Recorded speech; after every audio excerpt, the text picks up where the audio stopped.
من يقول بأن اختلاط مال الحكام في دول الخليج عموما بمال الدولة ربما يؤدي إلى صعوبة التوصل إلى تقييم دقيق للوضع المالي لهذه الدول، هل توافق على ذلك؟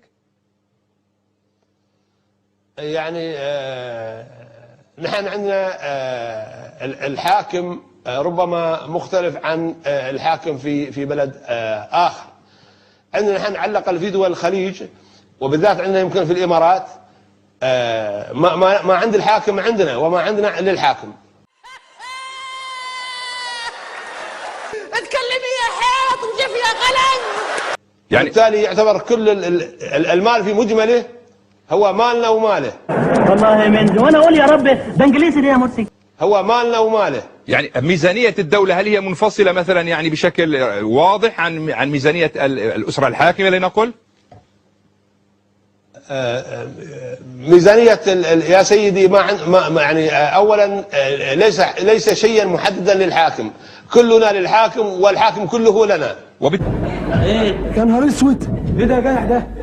الواد منصور ماله؟ ما بيجمعش. هذه بقول لك شيء واحد، هذه فلسفة لا أحد يعلمها إلا أبناء الخليج أمثالنا نحن. طيب وكأنك تؤكد بأنه فعلا، وكأنك تؤكد فريق ضاحي بأن فعلا يعني المال مختلط بين الحاكم وبين الدولة، حتى ننهي هذه النقطة، أليس كذلك؟ الحاكم عندنا هو الدولة والدولة هو الحاكم. قنعة كلامك منطقي يا أستاذ، يعني كلام منطقي مثل هاي. الله سعمر.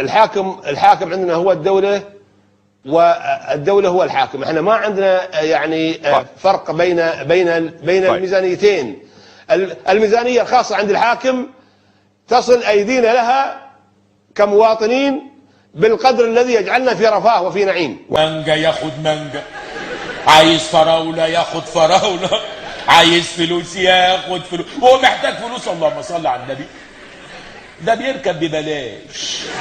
وهل تصل هو ايضا يعني مثلا يعني سلطاته ايضا طبعا شيء طبيعي ان تصل الى ميزانية الدولة، أليس كذلك بالمقابل؟